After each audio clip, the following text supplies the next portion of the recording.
The darkness that surrounds me is painful. I feel like I'm floating in a black sea and nothing about it is comforting or peaceful. It's like a fitful doze when you have a really bad fever. It feels awful and murky and sick.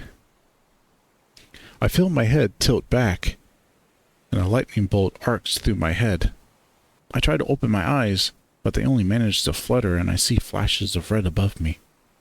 Something is hooked under my back. I'm dangling from it. I imagine a rope tied around me, holding me above the dark abyss below.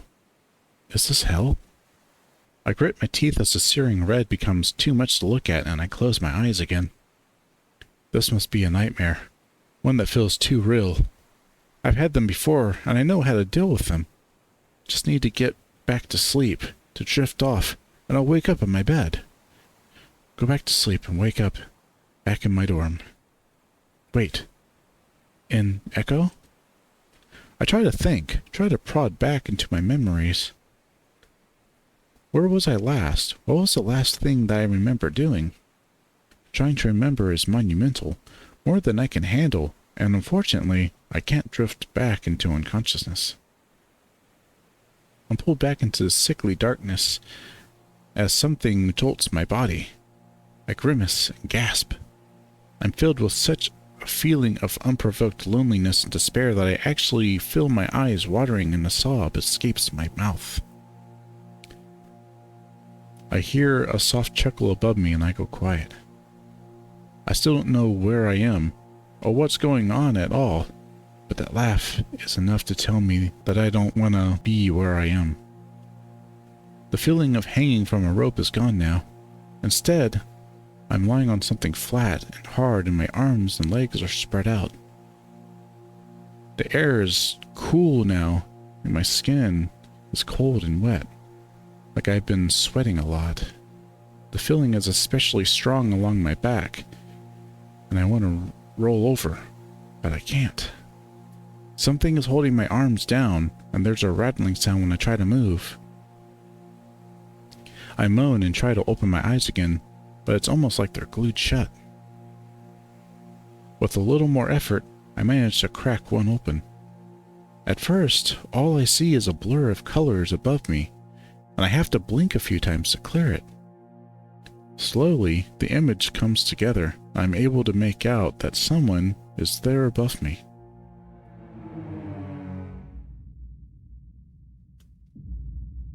I feel my blood run cold, realizing that someone has been watching me this whole time. But I'm lying down. How is someone on the ceiling? I try to speak, but only a dry, crackling squeak comes out of my throat. At this point, my vision has cleared enough to make out an otter. An otter? I squint. A blue shirt, beige pants. I gasp and reflexively try to draw back from this thing. Is it me? It smiles. I'm missing my goatee. How? The flat surface I'm lying on tilts precariously and my stomach lurches.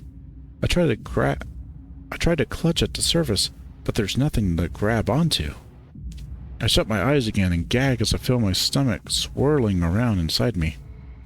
All I can do is pray for it to stop, feeling like everything around me is about to fall over.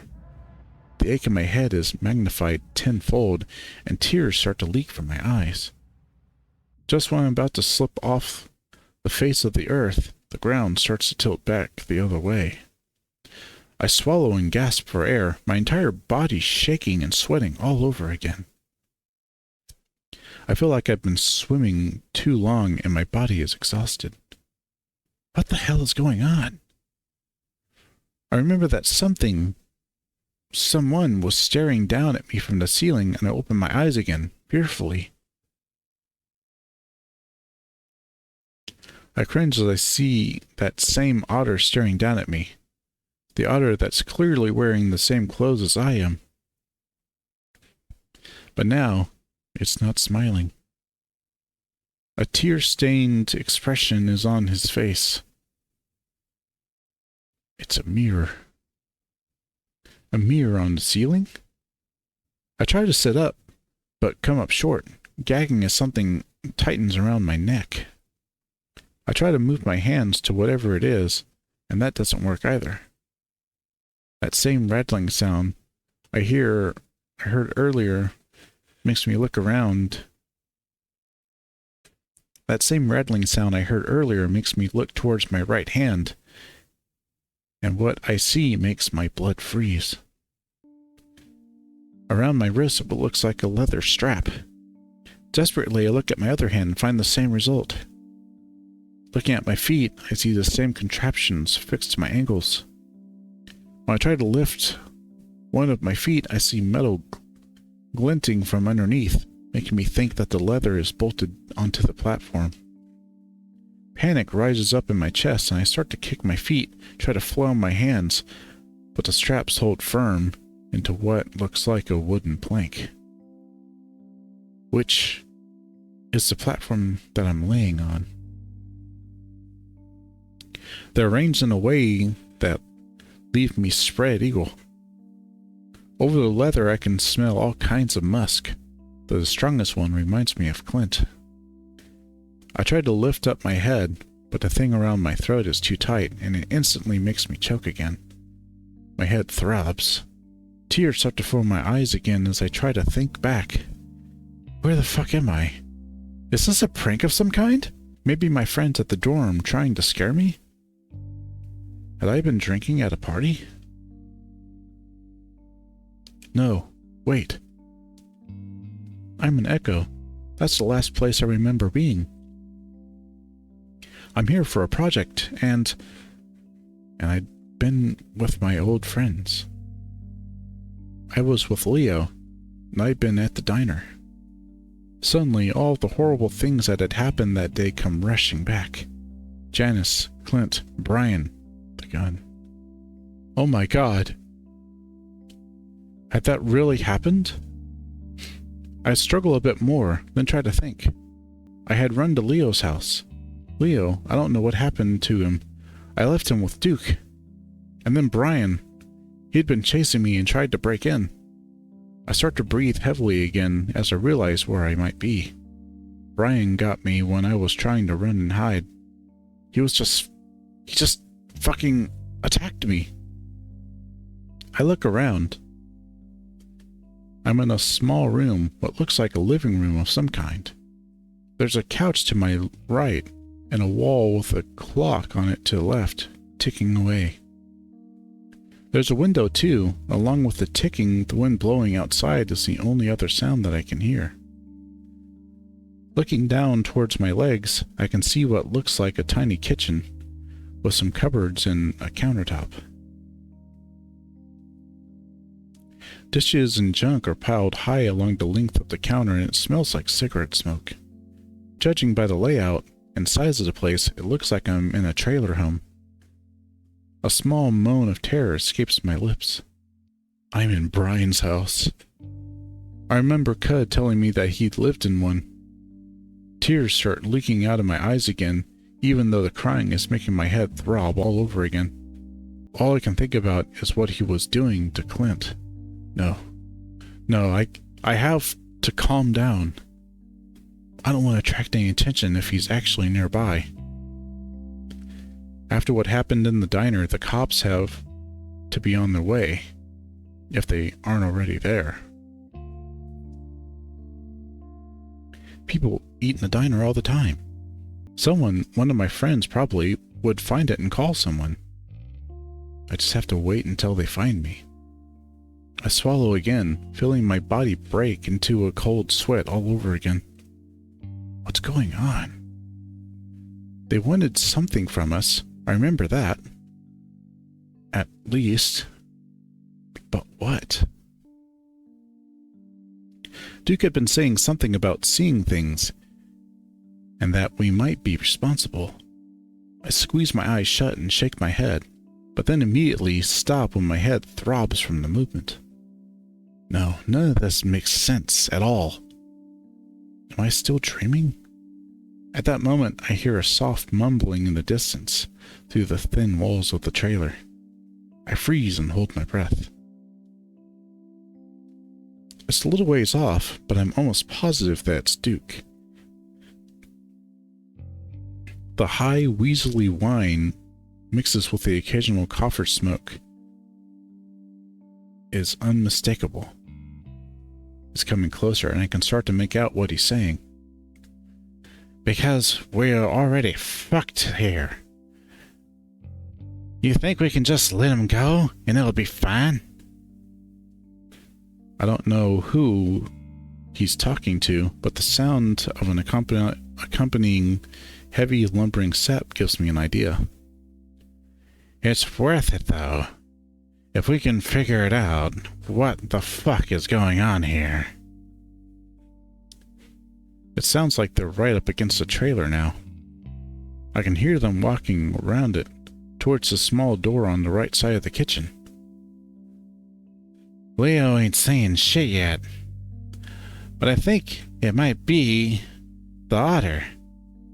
He's the one I seen last week. The footsteps stop in front of the door and I listen hard, my heart pounding in my chest. I hope you haven't done anything to him. I didn't. Brian's uncharacteristically high-pitched voice sends a chill up my spine, my fur flaring out with it. You bet your ass you haven't. If you do any of your fucked up shit to him... I stop breathing, staring at my terrified expression in the mirror. What I'm saying is we still got a chance to get out of this. What we've done is bad enough. But if we can get him to understand... They stop talking, and that's when I hear Brian's heavy, labored breathing. I'm not breathing at all, worried that they'll be able to hear it even though they already know I'm here. I let it out with a gasp as the door suddenly swings open and Duke comes up the steps, looking around before spotting me. Brian, you are one sick fuck. I tense up as a massive shadow appears behind him, and it feels like the entire trailer tips a bit as Brian makes his way up the same steps. Brian's presence is so imposing and frightening that I don't even notice that Duke is right next to me. I jump when he sets his hand on my left arm. I jerk my head to look at him, wide-eyed. Hey, calm down. We ain't gonna hurt you. Brian chuckles, and Duke shoots him a look. He turns his attention back to me, softening his expression, at least as much as he can with his scraggly, drug-fucked face. We just need to get some information from you. I open my mouth to speak, but all that comes out is a dry squeak. Brian chuckles again and makes his way to stand to my right. I cringe away from him and his stench of old sweat as he grins down at me with his yellow teeth. Brian, get some fucking water. Brian looks at Duke with a strange face before turning back to the kitchen. Hey, don't worry about him. I know this thing.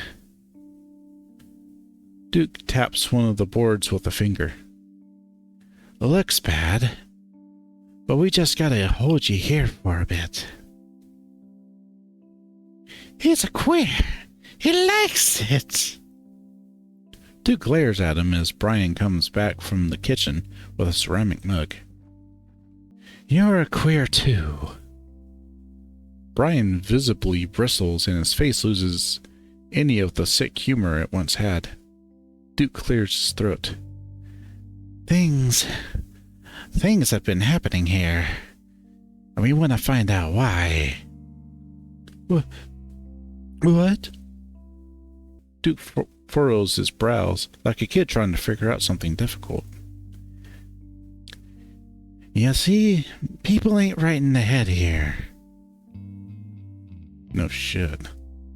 Duke seems to immediately read my thought process because he holds up his hand and shakes his head. Yeah, I know.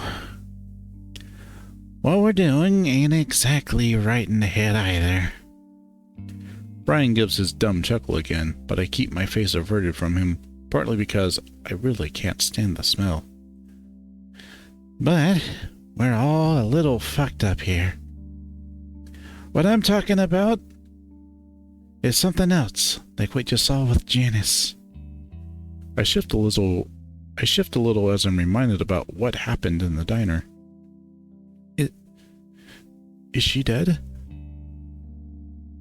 Duke looks genuinely sad. I don't know, and it's a damn shame. But you saw the way she came at me. That's the shit I'm talking about. Look at the weasel's waistband and immediately see the handgun tucked into his pants there. And I was hoping to stop it before any of this happened, but now everything's gone to shit. Brian finishes for him, and I can feel him move closer to the platform I'm laying on. Again, I avoid eye contact, not wanting to provoke him in any way. Yep, it's only gonna get worse. Duke just looks at me, like that's all the information that I need. I don't know what you're talking about.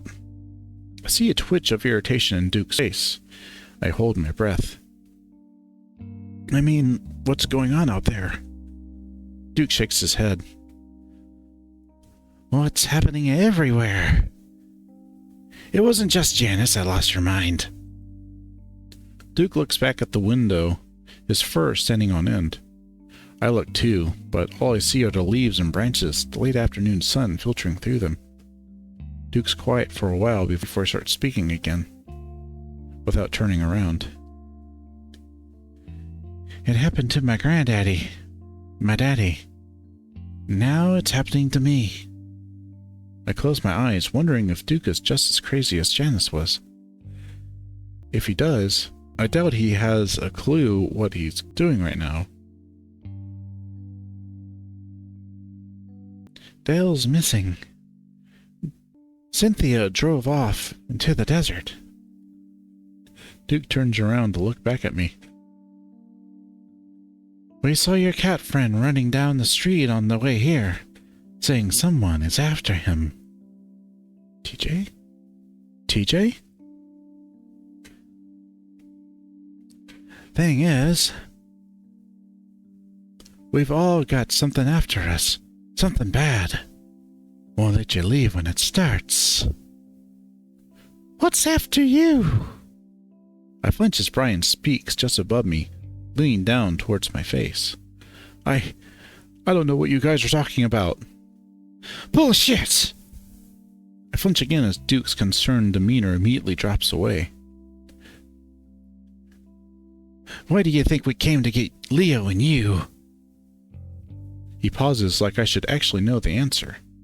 I feel myself starting to panic again with these two crazy hillbillies looming over my body. I don't know what... Duke slaps me and I gasp in shock.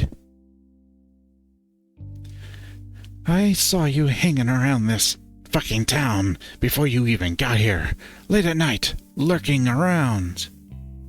I'm still cringing from the slap and I keep my eyes closed, as if not seeing any of this is going to make it stop. And then, once all your friends get here, all fucking hell breaks loose. You think that's a fucking coincidence? It's quiet for a moment, and all I can hear is the rush of blood in my ears. Is this really happening? I feel Duke touch my arm again. I flinch in fear. Hey. I feel like he wants me to look at him, so I slowly open my eyes, tears spilling out as I do. The blurry shape of Duke dances in front of me.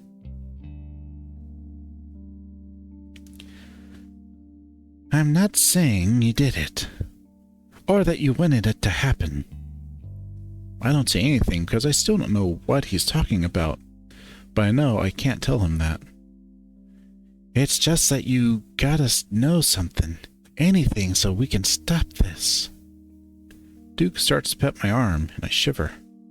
Brian is breathing heavily next to me, and a glance at him shows that his expression is more interested now, almost eager. Duke still hasn't answered my question. It makes no sense that they go so far as to kidnap us. But why? Why didn't you just ask us? Why all this? I lift my hands weakly, making the platform rattle. Duke's face darkens.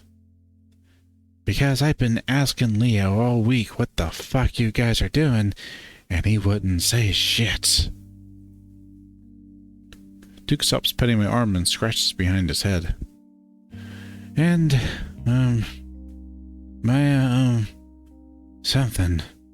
someone told me that you would know.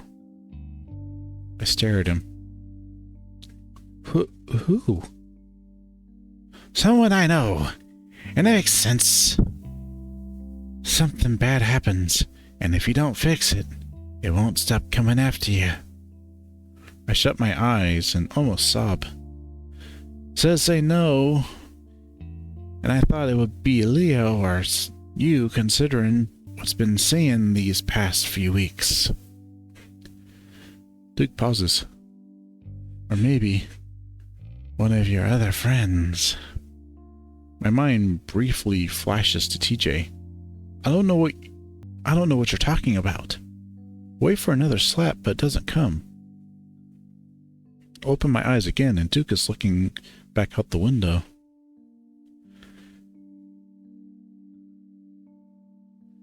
We're kind of protecting you, too. I stare at the back of his head. Things are getting worse out there, and if we don't figure something out soon, we're all gonna die. Duke's voice is dead and distant. Brian, though, touches my other arm and I gasp, shrinking away. He's smirking down at me, looking at my stomach, or crotch. Somewhere around there. Brian, stop. Duke has turned back around, looking over at Brian, looking over at the bear. We're not getting anywhere right now, and I gotta get back to the wolf. Even though Duke is the one that hit me, I'm terrified of the thought of being left alone with Brian. Duke sees my face. Don't worry, Chase. Even though you're lying to us, I don't plan to let this pervert have his way with you. Brian snorts. Brian knows what will happen if he does.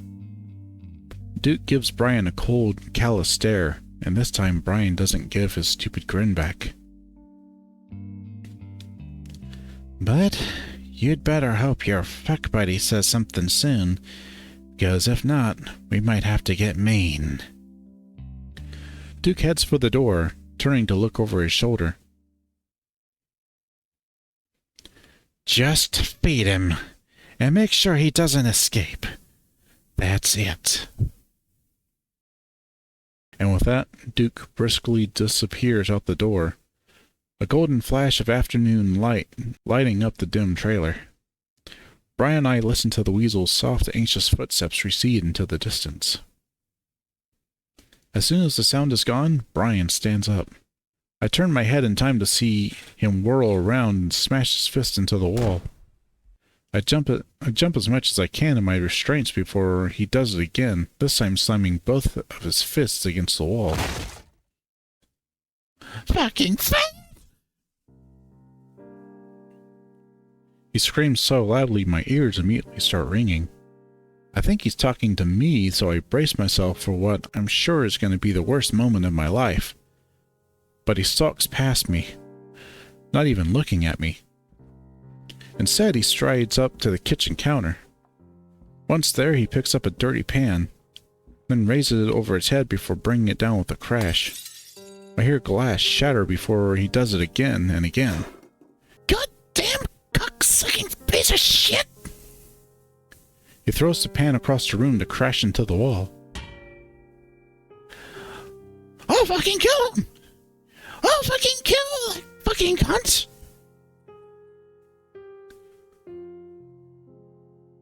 I stare at him, my eyes wide as I watch him stamp his feet like a little kid. Then he slaps himself across the face twice. After that, he closes his hands into a fist and punches himself in the head repeatedly. It's with a force that would knock me out cold. It might be funny if I wasn't tied down to a contraption in a trailer belonging to Brian. Brian stumbles after what seems like the fifth blow and covers his face. His massive shoulders shake with sobs. Thinks he can do whatever fuck he wants when he can boss me around. Brian whirls around and slams his fist into the countertop several more times, the sound of shifting glass accompanying it. I'll kill him! Kill him! Kill him! His voice crescendos in a pitch and volume before he finally slumps against the counter, head in his hands as he starts to cry again. I breathe as quietly as I can, not wanting to draw any attention to myself. I'll get him. I'll fucking get him. Won't control me no more. Suddenly, his quaking shoulders freeze. Slowly he turns, and with a sinking heart I realize he's looking right at me. The fur on his cheeks, already matted before, are now flat and shiny with wet. Snot runs from his nose down to his upper lip. Then I see red dripping from his left fist. The fur on the right is matted with blood as well. He watches me for a while, then grins. Am I funny to you? I open my mouth, but nothing comes out. He suddenly strides right up to the end of my platform, standing between my spread legs. I feel numb, the fear taking up every fiber of my being. I feel nothing else. You like seeing him make fun of me? I try to speak again, but still nothing comes out. I swallow. No. My lips tremble and my voice shakes. I never stuttered so hard in my life. You know what I'd do to you if I could? Brian sneers down at me, the wet fur on his cheeks bristling out. Oh, I swear to God, I'd fucking tear your balls off right fucking now. He rests a huge hand on my crotch and presses down. I cringe and whine. Please. Brian's grin only gets bigger and he rubs his crotch with his other hand as he watches me wince. Ooh, good. You already know how to beg. He leans forward towards my mouth, moving his hand to clamp over my mouth. And then I'll hang you for... I stare at him, breathing hard through my nose, tears leaking down the sides of my face. His hand slides down from my mouth to my neck, and he starts to squeeze. Then I'd give you a little straw to stand on when you start to go out. And I'd kick it away again. I gasp and gag, both from the squeezing and from his reeking breath. He stares hard at me, and I can feel his crotch grinding up against mine. He's hard. Then he blinks and slowly pulls back. He watches me gasp and sob for a while before reaching down again. I try to turn my head away, letting out a moan of terror, but he doesn't grab my neck again. Instead, he prods and teases the fur, checking the skin on my neck. Better not bruise. If that fucking cocksucker saw that. His expression darkens again. all talk about this? He raises a fist and I cringe. No, I don't, I swear. I turn my head away, eyeing his raised fist. He holds it there a while, watching me. He seems to be calculating something, like he's wondering if he can get away with what he's about to do. Then he seems to make up his mind. Good. With that, he slams his fist down right into the center of my torso, just below my ribs. My vision flashes and I hear a rasping drone wheeze that I realize is coming from my mouth. It goes on until there's no air left in me. And then I can't breathe in again. My vision goes black as I suffocate, writhing against the restraints, wanting to curl up into a little ball and disappear.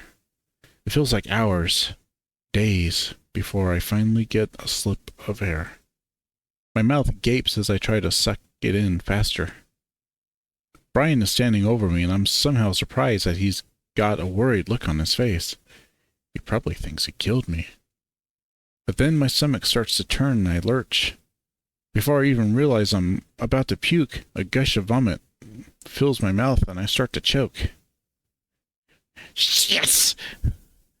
Brian hurries to my side. As I'm giving a second heave mixed with a gag, he tips the platform over sideways. His huge paw pushes my face to the side, look at the ground, and I watch as it spills to the ugly shag carpet. When I finish, Brian slowly tilts the table back up, looking at me with disgust. At this point, I'm too tired to cry.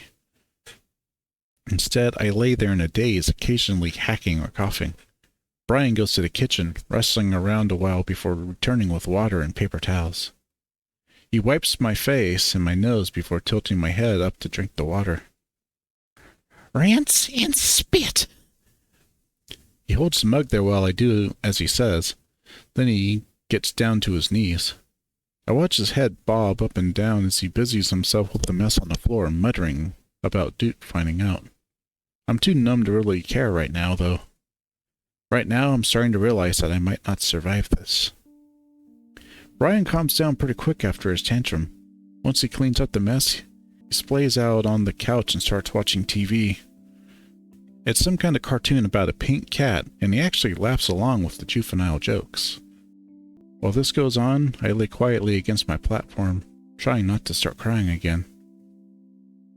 My mind keeps wandering back to just hours ago, how everything seemed fine for the most part.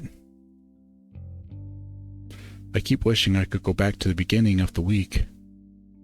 Thinking about that makes me sentimental, and I'm longing to see Leo, TJ, Carl, Jenna, and even Flynn again. Where are they all right now? Duke said things were bad out there. Are they all in some sort of trouble? If that's the case, the cops should be here by now.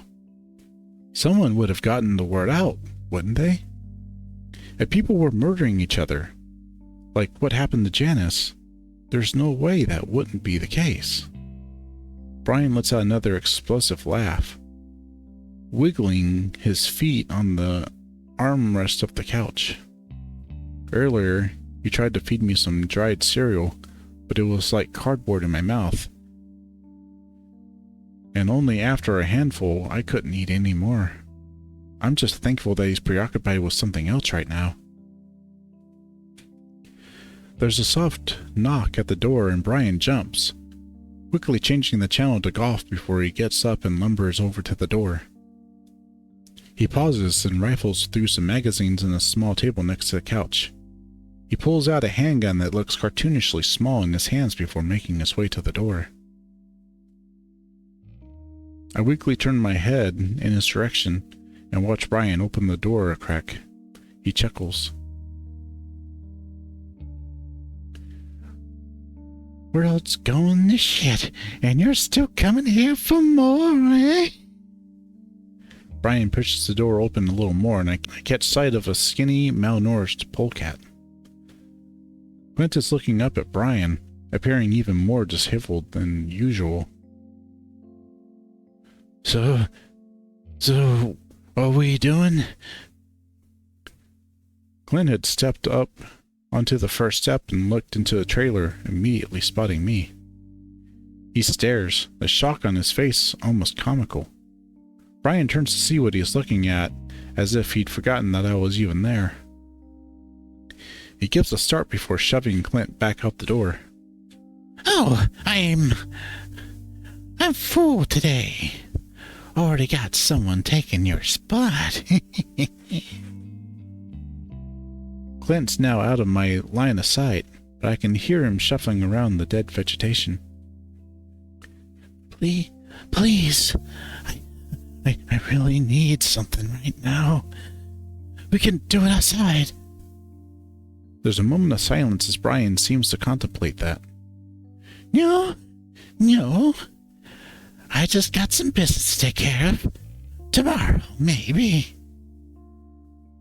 Clint starts to whine again, but Brian swings the door shut with a bang. Fucking dopehead.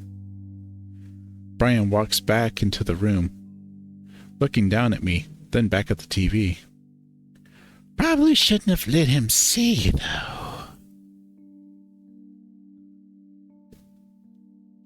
He mumbles before sitting back down and switching the channel back to the cartoon. I stare up at my reflection. Even from here I can see my eyes are bloodshot, the fur on my face matted. There are dark spots on my shirt, too. And distantly I wonder if Brian had broken ribs when he punched me. Then I remember that his hand had been bleeding when he did that. I feel strange right now. Numb. It kind of feels good after the whirlwind of emotions I'd had earlier. I still haven't caught up to everything that's happened since I was in that diner. Would I ever be able to? Would I have time if Brian planned to? A tinge of panic pierces through my fog of disassociation. I clench my eyes shut, screwing up my face as I try not to start crying again. Brian snorts again at something on the TV. I open my eyes to the distraught otter laying on the wooden torture contraption. Why is there a mirror on your ceiling? I surprise myself a little by asking the question. Apparently, I don't really give a fuck at this point. I see Brian look over at me from my peripheral vision. You really want to know? I shrug the best I can, continuing to stare passively up at the ceiling. The movement sends electric tingles through my arms, which are completely numb at this point. Well... Brian shifts around on the couch as he tries to get a better look at me. When I has my fun, I likes them to see what I'm doing. I stare up at the mirror, my expression still blank. I mean, it's not just about what I'm feeling. What they're feeling is important too. Fear. That's what Brian likes. Sure, I can choke you all I wants. Cut you all I wants. And when I do that, you're not thinking about what's actually happening. Brian shifts into a sitting position, now more interested in our conversation than his cartoons. I realize now I've probably made a mistake. Wanna see? I keep my face blank, staring at myself. I don't say anything. Brian gets up anyway and comes around to stand over me, above my head, blocking my view of the mirror. His reeking breath fills my nostrils, but still, I try not to give him the satisfaction of seeing how afraid I'm starting to become. His massive hands reach around my head. I start to fiddle with something I can't see. With one quick motion, the strap comes back down over my neck and my eyes widen. I grit my teeth and try to press my head as far as I can to the platform behind my head to lessen the strain. It's not a lot of pressure, but it's enough to make me want to gag. Brian chuckles again. See, you're probably only thinking about how it's hard to breathe right now. Just trying to figure out how to make a stop. But... Brian leans back, revealing a terror-stricken otter on the ceiling, his eyes bulging out, teeth bared. Now you see what's happening to you. Your brain telling you, yeah, this is really fucking happening. The leather squeaks a little as he pulls it down tighter. I start to writhe at this point, and I see my tongue sticking out, my face a mask of horror. You feel more, and that's what I like. Brian comes back into my view, his expression different. He's really searching my face now, like he's looking for something. Maybe you like it too. Finally, with a final squeak of leather, Brian lets go and I gasp hungrily for air. Brian pets my head while I cough, inhaling shakily. Don't exaggerate. That wasn't nothing. He moves away and slumps back into the couch, pulling at his crotch. Your body clamp gets it way worse. I choose not to stare at the choking otter on the ceiling and instead look out the window, feeling fresh tears roll down my face. I'm not sure if it's from the choking or the black hole in my chest. I watch the leaves rustling around in the wind and think about where the others are, why no one's come to help me. Finally, I turn my head back to the ceiling. The blank expression has returned. Brian continues to chuckle at his cartoons, and, despite myself, I ask another question. Have you ever killed someone? For the first time, Brian ignores me. I don't say anything for the rest of the day. I stare into the darkness, the only faint source of light coming from the moonlit leaves through the window. It's been less than 24 hours since I've been kidnapped. Still, it makes no sense that someone hasn't found me. Is what Duke said about the town true? I wonder what Leo's doing right now, if what he's going through is just as bad. I doubt it. At least Duke seemed slightly less unhinged. I give a soft, trembling sigh, my head still throbbing from the day's events. The thunderous snoring from Brian is literally shaking the platform I'm on, and though I drifted off a few times, I can't sleep. He's right next to me, his stained couch apparently doubling as his bed. I shift around in a contraption for what feels like the 100th time, trying to get comfortable when I feel something. There's more give in my right arm than I remember. In fact, it's incredibly loose. I pause, then experimentally wiggle my arm around before easily pulling my hand out from the restraint. I freeze, disbelieving, not wanting to believe in case it isn't true somehow. Painfully, I crane my neck to look at my right arm. Though it's dark, I can see that my arm is clearly free, my elbow on the board, hand in the air. I swallow hard, listening to Brian's snores again, to make sure he's actually asleep. I try to keep my breathing even, not wanting to make any more sound than I need to, but I'm almost sobbing with relief at this point. Now I'm able to partially sit up and make short work of the left arm restraint. Fully sitting up now, I do away with the final 2 ankle restraints and slide off the table quietly. Brian is still snoring at full volume, and it covers up what little sound I make. Making my way over the messy floor, I find the steps and try not to stumble down them to open the door. Incredibly, there's no squeaking or rattling as I do. Before I know it, I'm outside in the cool air. I run through the woods and onto the road, sobbing with joy now as I see Leo's house.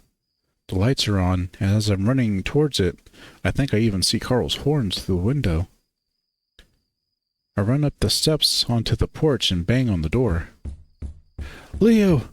Carl! I got out! Open the door! I try the handle and it opens, swinging inward. to blackness. I stare, trying to comprehend. You really fell for that? I hear my own voice, but it isn't me that said it. Instead, it's higher pitched, like I'm hearing it from a video recording rather than my own throat.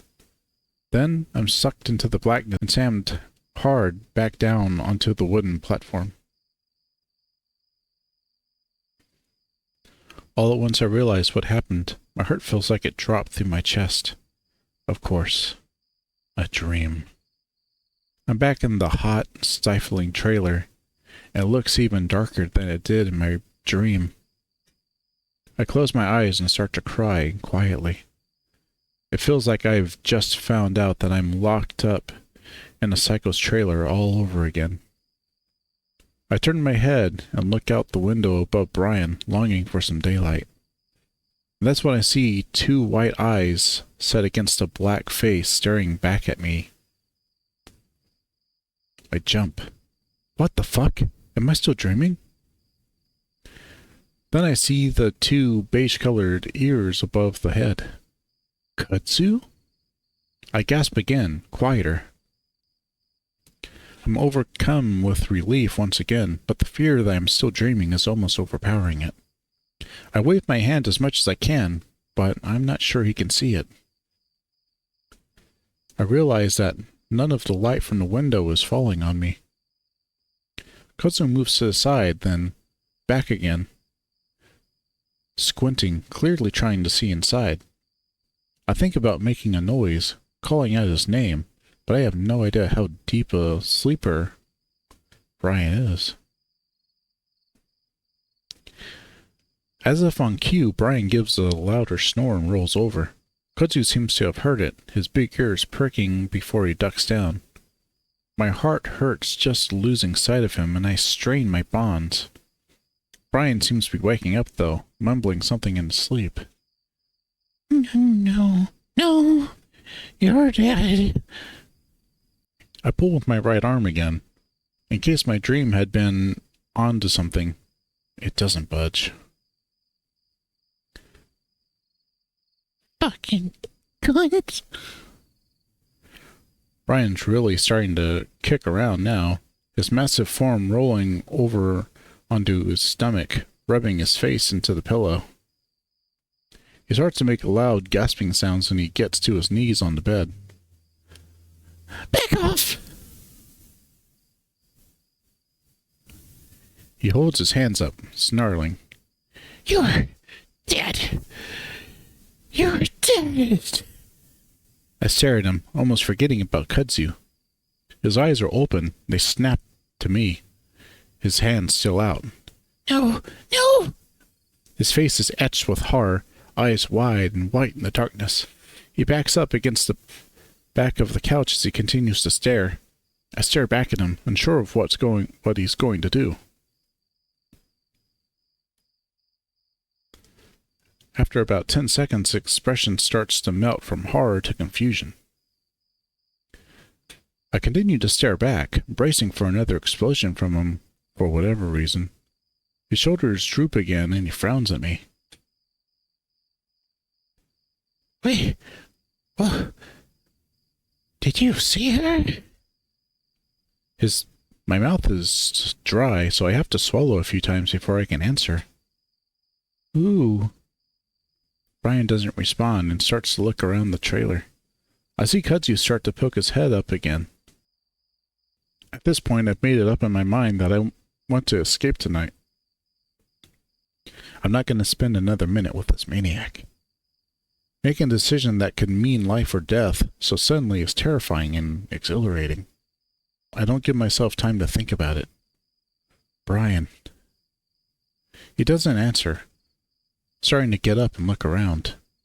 Brian, I have to go to the bathroom. Brian sighs as he flips on the light. Kudzu drops out of view again. Brian heaves a huge sigh before turning to the counter. He reaches for a pan and dumps out some murky water into the sink. I wrinkle my nose. He shrugs at me. What? This'll do? No, No, I have to use your toilet. My stomach is feeling really bad right now. Brian turns and really looks at me. Like what? You gonna puke? I shift on the platform. No, I think I have diarrhea. Brian pulls a look of extreme disgust, which is kind of funny for someone who apparently never showers. Oh, come on! He glares at me like it's my fault that I might be sick. He looks around a while, then back down at the pan. The bear seems to quickly disregard that idea. The bear seems to quickly disregard that idea and sets it back down on the counter. He comes over next to me and starts to undo the restraints. If you try anything... No, I promise. I just really need to go. Brian grumbles as he starts to roughly undo my restraints. I take care not to look at his crotch as it's pressed uncomfortably close to my face. As he pulls my right arm out, I gasp in shock and pain. It feels like a million needles are poking through it as he pushes my arm down next to my body. Wait, fuck! Brian pauses as he watches me grimace in pain, and I worry he's getting off on it. At that moment, though, there's some wrestling next to the window, and I try to groan over it. Oh, fuck! Bear looks at me, bewildered and annoyed. What? Now my dream sets seems even more ridiculous that I'd so easily be able to run off. Everything's fallen asleep, just take it slower. Brian sighs even louder, and gets to work on my left arm anyway. This time he doesn't yank my arm out, though, and he lets me slowly move it on my own. It's not nearly as bad as my right arm, which is still violently tingling, but I have to grip my teeth as I move it to rest on my chest. Luckily, my legs are fine, and I'm able to move them easily after Brian takes them out. It makes me worry about what I'm going to try since I'm not nearly as strong as I should be. Brian is clearly on guard as he helps me sit up from the contraption, keeping his distance as he holds onto my arm. I sit there a moment, letting the circulation return back to my limbs as I try not to fall over from the dizziness. Brian finally gives a growl of annoyance and pulls me off the wooden platform. I realize that this is the moment I have to make my move. There's nothing nearby for me to grab, so instead I swing with everything I have to smash my fist up against the side of Brian's face. Something cracks in my hand and pain runs up my arm. I gasp and cringe and Brian grunts. Brian pauses and slowly brings his hand up to feel the side of his face. I guess I'd hoped that I would be able to knock him out with one punch. But doing that, as an otter to a bear, especially a bear like Brian, would have been quite a feat. Brian does seem stunned though, and that's all I need as I take a huge breath and scream as loud as I can. Kudzu! Brian whirls on me, swinging his fists around with him. I duck immediately, covering my head with one arm, the other still locked in Brian's grasp. He only partially misses, his fist catching the top of my head and my arm. It knocks me to the ground. I sit there in a daze. I don't have long to collect myself because Brian is pulling a foot back to kick me. Shut up!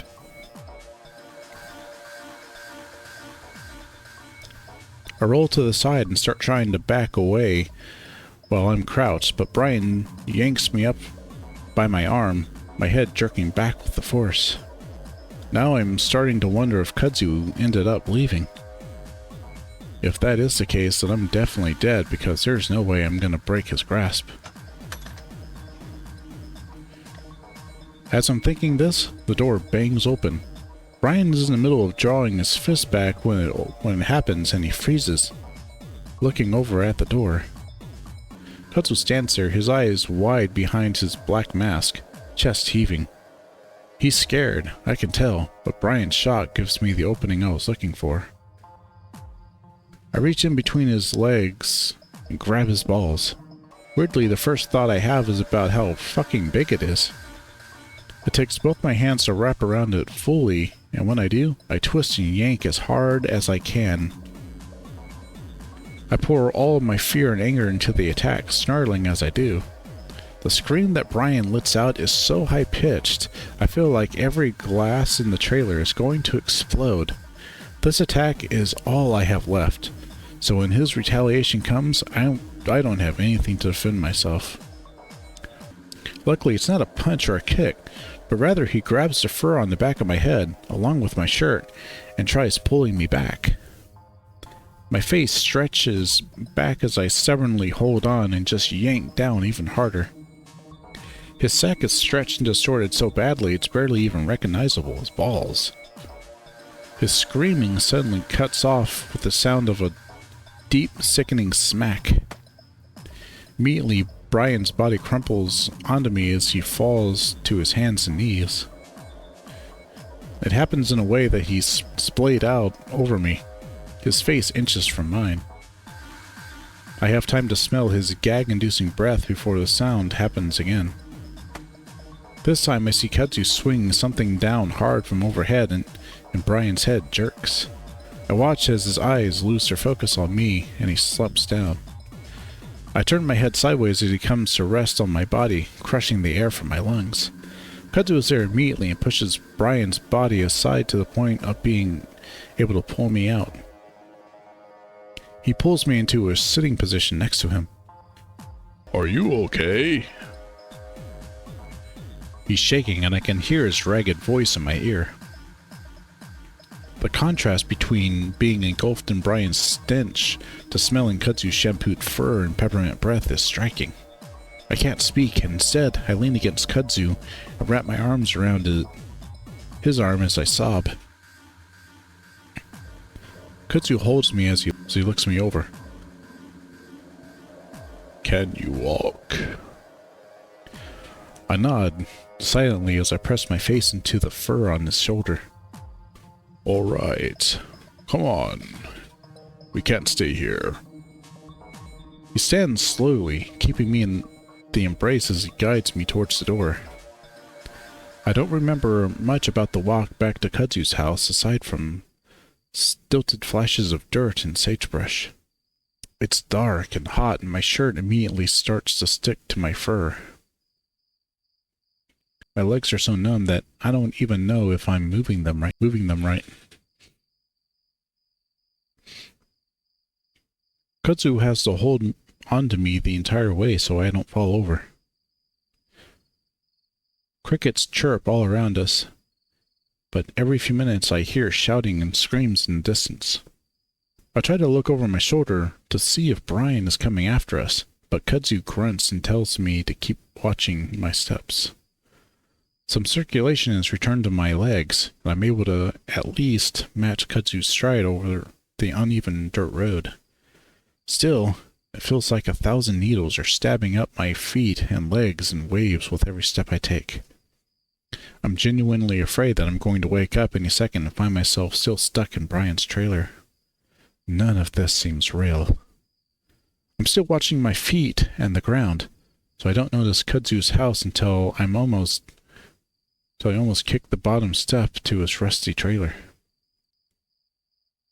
Just the sight of a trailer is sending chills up my spine, even though Brian's trailer looks very different compared to Kudzu's. We stand in front of his door for a while as the raccoon fishes through his pockets for his keys. It's made extra difficult with me hanging on him. I can stand on my own if you... Got it. Kudzu whips out a small, gold-colored key before sliding it into the lock. Once we're inside, Kudzu immediately kicks the door closed behind us before reaching back to turn the deadlock. The inside of Kudzu's trailer is the opposite of its exterior. It is brightly lit and tidy, nothing like Brian's place. It's a little cramped, as any trailer would be. but the furniture is arranged neatly and the kitchen is spotless. Everything looks way newer than the trailer is on the outside. I imagine the raccoon did a lot of work to get it to look like this. Kudzu quickly guides me to a small love seat and makes as if to lay me down. I put a hand against his chest, feeling my stomach turn. Wait, I think I'd rather sit up. Do you need anything? Food or a drink?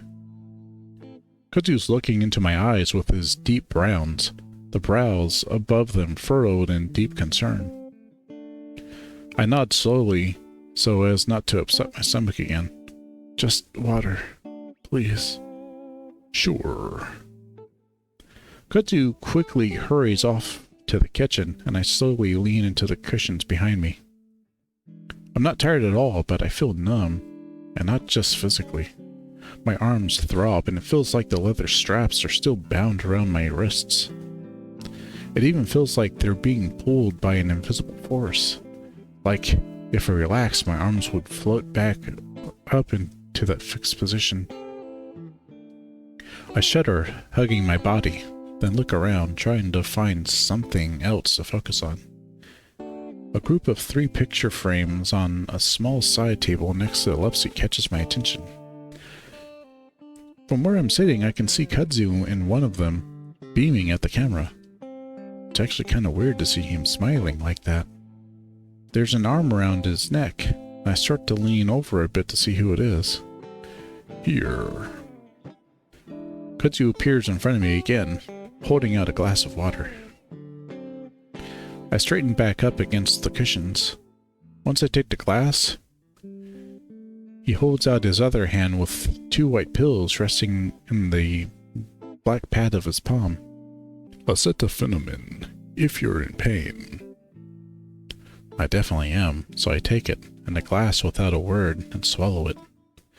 For a second, my stomach sours, and I feel like it's gonna come back up, but only for a second. Kudzu steps back and watches me. Even though his face maintains its stoic, almost glare, I see his hands fidgeting together in front of his stomach. I nod weakly at the recliner across from me. You want to sit or something? Kudzu seems to consider, then walks over to the recliner. He sits on the very edge of the cushion, back rigid, continuing to stare at me. I take another sip of water, less this time as to not upset my stomach. It looks like he wants to say something, but keeps silent, lips pressed together. Kudzu watches me the whole time. What's wrong? Kudzu opens his mouth, but then closes it, thinking before opening it again. Are you okay? Yeah, sort of. I mean, I'm not gonna die, I think. I'm not really sure if I'm completely okay. Everything still feels numb. My thoughts feel sluggish, too. Something that's been nagging at the back of my mind since I got here suddenly bubbles up to the surface. Did you call the police? I absent-mindedly reach for my phone in my pocket, but it's not there. I have no idea where it is at this point. Is it still at Leo's house? There's a tight look of consternation on Kudzu's face. Phones aren't working. Even my landline isn't working. My foggy brain tries to process this. What? Why? Did the phone lines break or something? Kudzu shakes his head. I don't know. Should we walk to my car or something and drive to Peyton? I look back out the pitch-black window. We need to tell someone right now. Janice and Leo's still out there. There's no way Janice hasn't been found by now. There should be police everywhere. Where are the cops? I turn back to Kudzu, feeling sick again. Kudzu doesn't say anything, and he's got a strange look on his face, like he's trying to figure out how to tell me something. Finally, He stands up. I'll figure something out. Listen, I think you need to get some rest. I frown. But we need to get someone out here. What if Brian comes after me? I shrink in on myself at that thought, feeling goosebumps erupt all over my arms. Kudzu steps closer to me and awkwardly reaches out to put a hand on my shoulder. You'll be fine. Do you want to lay down in my bed? I don't say anything, my head's still trying to catch up. It's a water bed. Kudzu adds, as if that makes the offer more tempting. He thinks. You hungry? I have some muffins. It might help you get to sleep.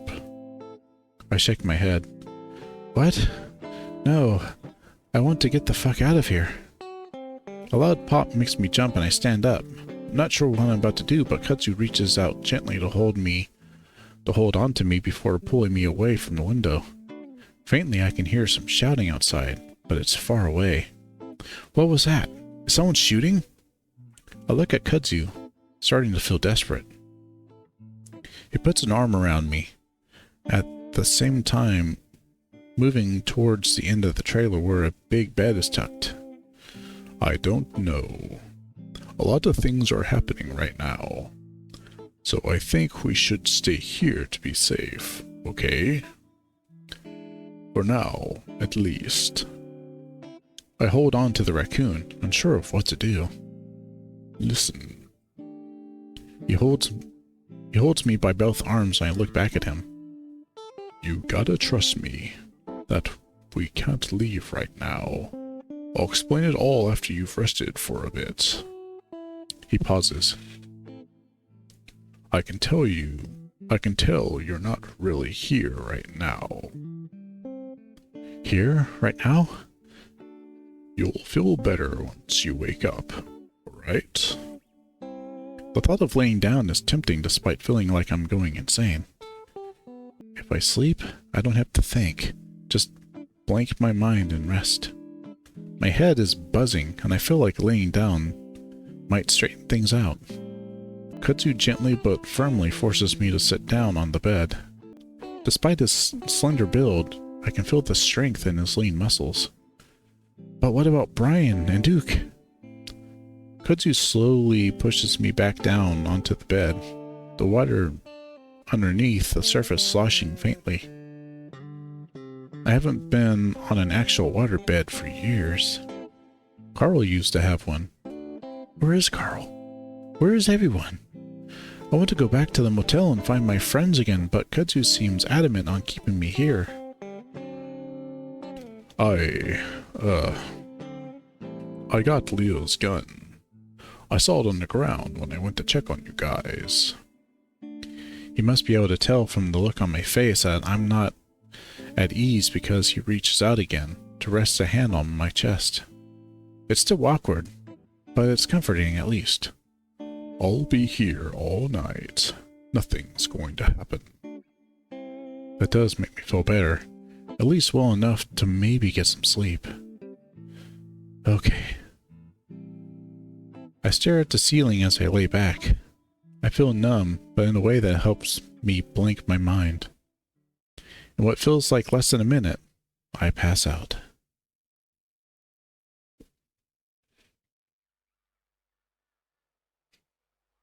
I feel like if I keep walking along the train tracks, I'll be able to find my way out of here. I make sure to walk in the middle, using the planks like stepping stones. The steel rails on either side of me feel like some sort of barrier, a protection to whatever it is that's out there. I feel a presence in front of me, though, a sort of pressure that builds as I continue to walk. Looking up, I can see that it's coming from that weird grove of trees that bunch up around the train yard. Something is crouched in front of that grove, staring at me from the trees. I keep walking, though, because for some reason, I don't feel like I have anything to worry about as long as I stay on the tracks. I noticed something else behind the hunched figure. A few bulky objects hanging from the trees. I know what they are before I can make them out. I keep staring at them as I draw closer, ignoring the thing that's watching me as I do, hearing it breathe as I pass it. Now I can see that there are several bodies hanging from the trees. They're of all shapes and species. Some hang by their necks, others by a wrist or ankle. One of them passes me within a few feet, and I notice that it doesn't have legs, both of them cut off at the thigh. It's a wolf, and he dangles by one of the stumps. Blood stains his dusty cream-colored pants and shirt, all the way up his face. As I pass him, he slowly turns on the rope, as if he's following my progress. I look down at the corpse's face, the mouth hanging open, eyes wide. It's like he wants to tell me something important. I can feel my body again, but it's numb and heavy. Slowly I open my eyes and see the beige ceiling of Kudzu's trailer. I flick my eyes to the right and I see Kudzu there, but only his back. He seems frozen, like he's in a photo. He's not even breathing. I can't see the window very well from here, but from the small corner I do see, I see eyes.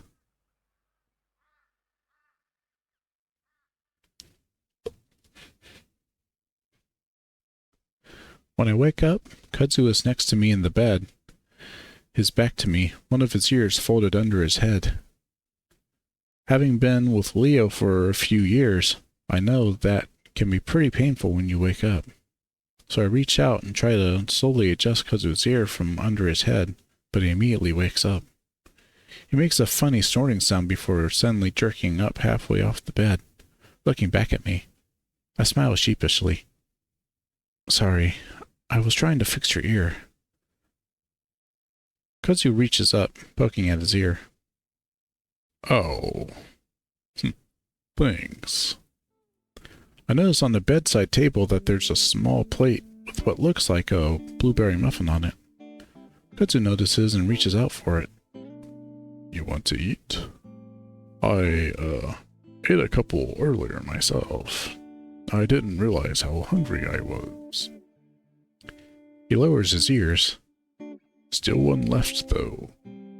My stomach has settled for the most part, so I take the plate from him. Thanks. It's still dark outside, from what I can see. Did we sleep through the whole day?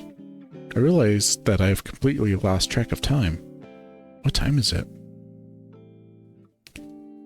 Kudzu reaches over to the bedside table, grabbing his phone. 2:30 in the morning. I rubbed my face. Did we sleep through the day or something? No, you were asleep for like 2 hours. Really? Felt like it had been days since what happened at Brian's trailer. Yeah, I found you around midnight. Kudzu turns nimbly on his rear on the bed, facing me with his legs crossed. How are you feeling? I'm okay. Kudzu gives me a long, hard look. Again, he has the expression of wanting to say something, but he's holding back. What is it? Kudzu lets out a breath.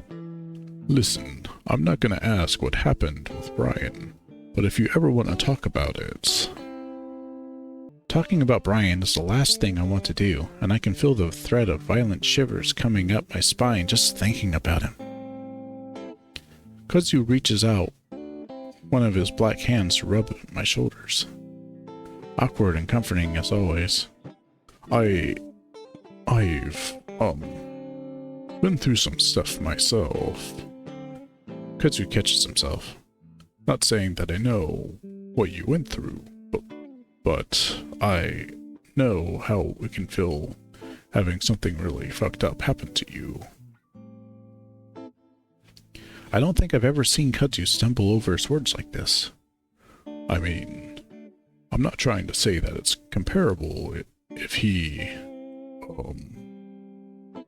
Kudzu trails off, seemingly stunned at his own lack of delicacy. For the first time since I left that trailer, I feel a little bit like laughing. Reach up to rub Kudzu's own arm, feeling like I need to comfort him now. No, it's fine, man. He didn't do anything like that. At least not how you think he would. Kudzu watches me. I know he's not going to ask, so I go on. He, has a thing for asphyxiation, I guess. Oh, jeez. Kudzu's eyes immediately go to my neck. I'm fine. It was just creepy. Creepy definitely doesn't begin to describe it, but I don't think now's the time to go into details. I look out the window again, and aside from a few orange dots of light from far-off lampposts, it's black. So, can you tell me what's going on now? Kudzu runs a hand through his head fur, sighing heavily and looking out the window with me. Sure you don't want to wait until morning? I really don't think I'm going to be able to fall asleep again, honestly. Kudzu continues to stare out the window, and that's when I really start to wonder what it was that I missed. So, yesterday, about noon, is when I saw some weird stuff going on. Kudzu looks at me. Your friend, TJ. He came kind of jogging up the road. My mind flashes back to when I saw TJ run past the diner. I hadn't had time to really figure out what he was doing before Duke barged in. He said someone was after him, and that he needed to leave. He talked to you? Where is he? I feel the fur prickling up all over my body. The thought that TJ might be out there, somewhere in the chaos, is terrifying. How could someone like him survive that? I'm certainly doing a terrible job. I don't know. He asked me if I had a car, but I don't, so he kept on up the road. Up the road? There's nothing past Kudzu's trailer aside from Carl's house, and that's over a mile away. But Carl doesn't have a car anymore.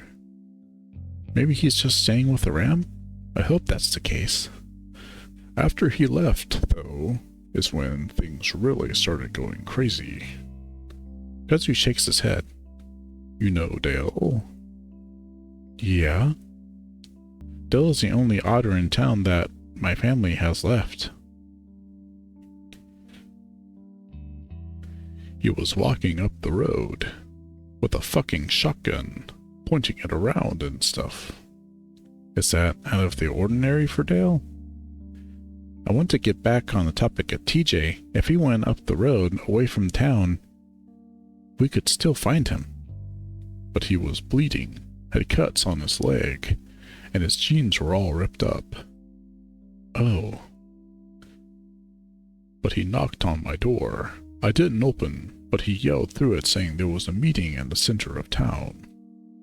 What kind of meeting? A fucked up one, apparently. Anyway, I went over to Leo's house to see if he was home. When I saw the window, Kudzu rubs the back of his neck, his ears lowering. Obviously, I knew some bad shit had happened, but I had no way of knowing what. Anyway, I went to the town center, hoping to see you two there. But just getting there was crazy. Kudzu looks back at me. Jeremy's house was burning, and Janice's house looked like it had been broken into, too. Jeremy's house? That was Jen's house. Didn't run into anyone until I got to the townhouse. This whole thing is just getting bigger and bigger. While I'd been in Brian's trailer, everything had been falling apart outside. But why? What's going on? Kudzu shakes his head. I still don't know that. Even after they told me. Who? The older guys, Mark and the mayor, said something about this having happened before, that it was our turn. or something. Our turn? What does that mean? Kudzu shakes his head again. I don't know. They just said it happened to their grandparents, that we had to be ready. Really? Did they tell us what to do? Said to pray. Is that all they told you? Basically, acted like there was nothing we can do about it, and, Kudzu pauses. What? They also said we can't leave. Showed us, body. Kudzu stops talking. I stare. Like a dead body? Kudzu swallows and nods. What's going on? I feel my voice raise in pitch, and Carl puts up his hands as if trying to quiet me down. I don't know, but there were weird cuts on the body. They said we can't leave because something out there will stop us if we try to leave town. I stare at Kudzu. Like a serial killer or something? They wouldn't say. They acted like it's a monster. Well, then they're lying, right? Kudzu is quiet for a moment, then shakes his head. After everything I've seen, I just don't know. Well, I think trying to figure out what the hell we're going to do. We need to find Leo at least. Kudzu nods, like he's already thought about that. Then maybe get my car and at least try to leave. Kudzu doesn't say anything to that. But if we can't leave for whatever reason, then at least we have to find the rest of my friends. I look at Kudzu. Well, I do. I don't know what you're going to be. Kudzu gives me a wry smile. Well, I don't have anywhere else to go, aside from out of here. Besides, I owe it to Leo to get him out. I feel a warm rush of relief blow through me, knowing Kudzu will be with me.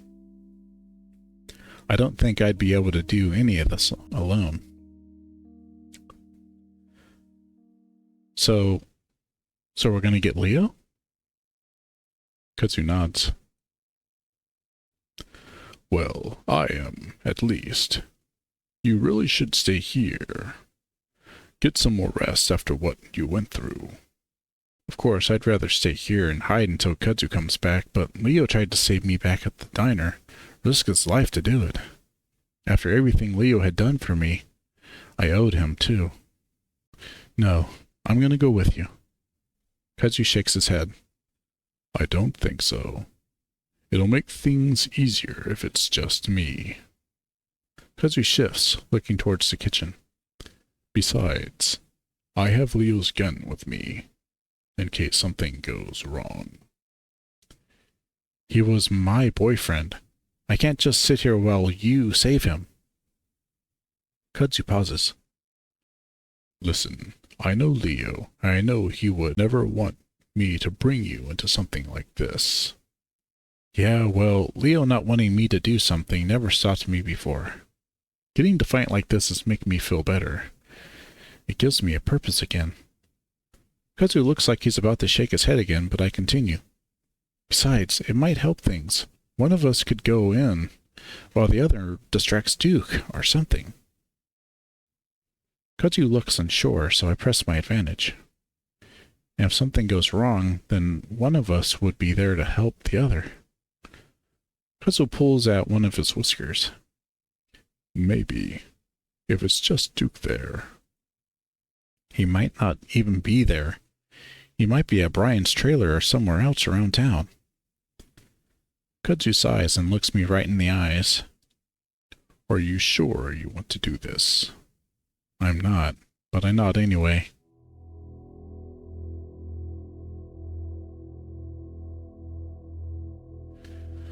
All right. Oh gosh, that was so long. Nearly 3 hours. That is a lot of craziness. That's the thick of Leo's route. I mean, there's so much to unpack here. another fight with Leo, and then Brian. Just everything starting. We're seeing how the entire curse, the entire event echo is going off. And Duke, well-meaning as he is, not really helping things. Although, he did help keep Chase safe, so our dearly beloved narrator is not dead and caught out in the middle of all that. At least he wasn't, because now he's going to go play hero with Kudzu. We'll get to that next time. Thanks so much for listening and watching, everyone. And I will see you next time. Bye.